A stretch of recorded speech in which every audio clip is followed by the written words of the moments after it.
a bunch of roster moves yesterday, and one of them they placed Jakeem Grant Sr. on injured reserve as he ruptured his patella the first time he touched the ball in the opening kickoff. They waived Caleb Biggers, Cam Bright, Miller Forrestall, Heslop, a tackle, Nate Meters, Anthony Schwartz. They waived with an injury designation. They also waived wide receiver Jalen Wayne, terminated the contracts of guard Colby Gossett and running back Jordan Wilkins, touched the ball twice and fumbled twice.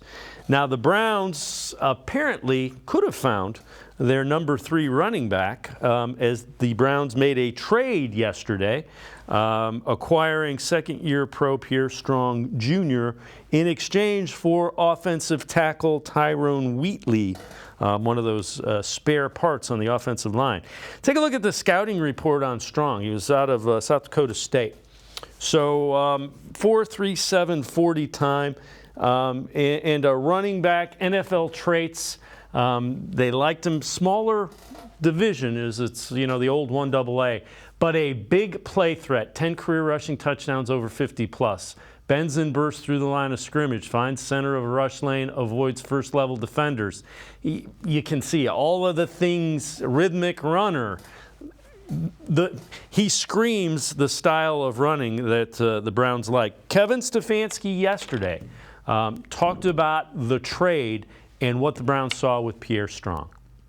That was an opportunity that came our way, and feel good about adding Pierre, somebody that we've done a bunch of work on.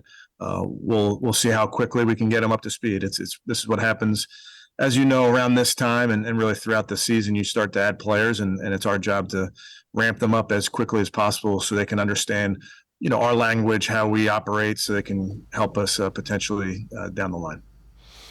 And again, that was a guy, the scouting report that we showed you had a 3rd-round grade. He was taken in the 4th round by the Patriots. The NFL comp to him, Tevin Coleman. I think they found their developmental back.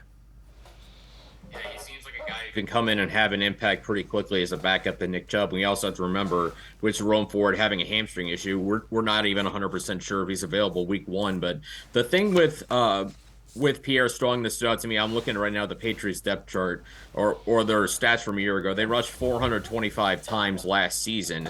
Ramondre Stevenson and Damian Harris combined for 226 of those carries. So just naturally not a lot of chances for Strong to really make an impact. And even looking at the athletic numbers, I compared him to Demetric Felton.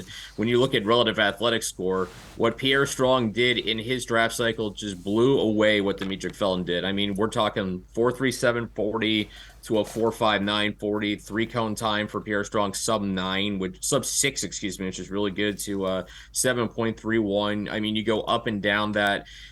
Strong just looks like he is simply much more athletic than Demetric Felton is. And I think what this does potentially is to give the Browns a more explosive backup threat behind Nick Chubb. Certainly, we know Jerome Ford's got plenty of speed. That's what he was drafted for.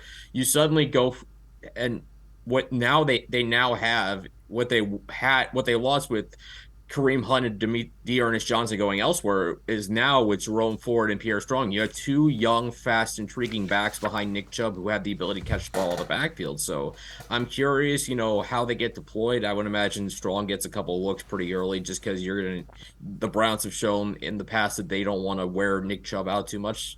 And Strong is really interesting. So I like the fit. I like the move there. Yeah, and he has returned kicks some, limited kick return, so that's the other thing to keep an eye on.